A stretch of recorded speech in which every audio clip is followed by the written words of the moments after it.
Most companies have some form of talent calibration process, and a popular, if somewhat contentious model is the 9-block grid.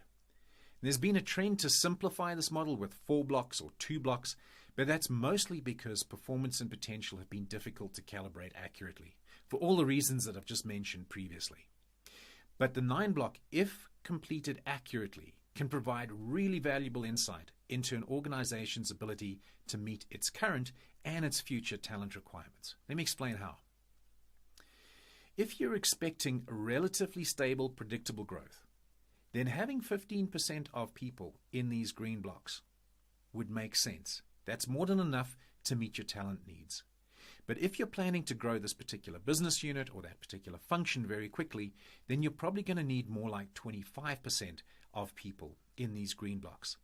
And that's because those people are more agile.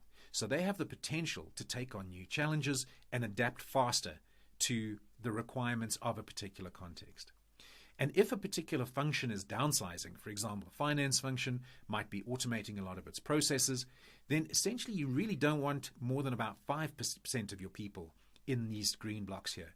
Because if you've got too many high potentials there and your function is shrinking, there's nowhere for them to go.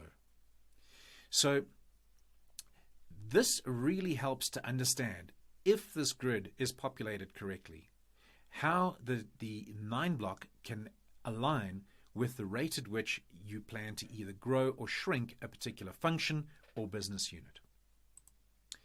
Now, where the data analytics from the previous modules becomes really useful is because it provides real-time insight when you're facilitating this particular conversation. So instead of relying on opinions and, well, put him or her in that box type statement, you now have the data to back up your placements. Everything you need to know about own is now available as you mouse over the dot that represents own. And the recommendations are there as well. So if there isn't an alignment between where the person is placed and what the data is saying, you can have that discussion as well. So in this case, analytics shouldn't be used to make the decision, but they really should be used to support the decision that is ultimately made. But for analytics to have an impact, action has to be taken. And often placements in the 9-block are made each year, but other than the heroes in the top right-hand corner, people are largely ignored. That's why we've incorporated these decision trees, so managers can answer the question, so what do you want me to do about this?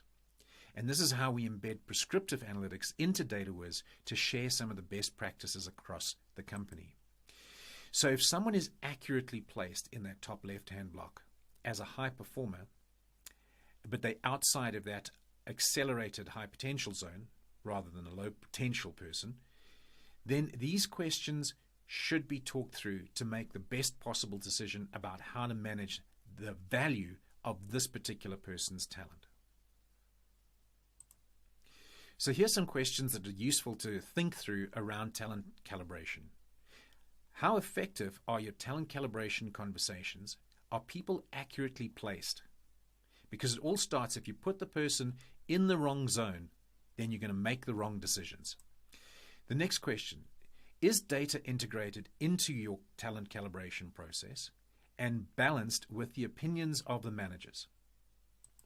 The third question is, do you consider rate of growth of a function or a business unit? And is that a determinant as to what the required percentage distribution of people in that 9-block is? And the last question, do you have an investment strategy for each person, or does your process favor the top talent and pretty much ignore the rest?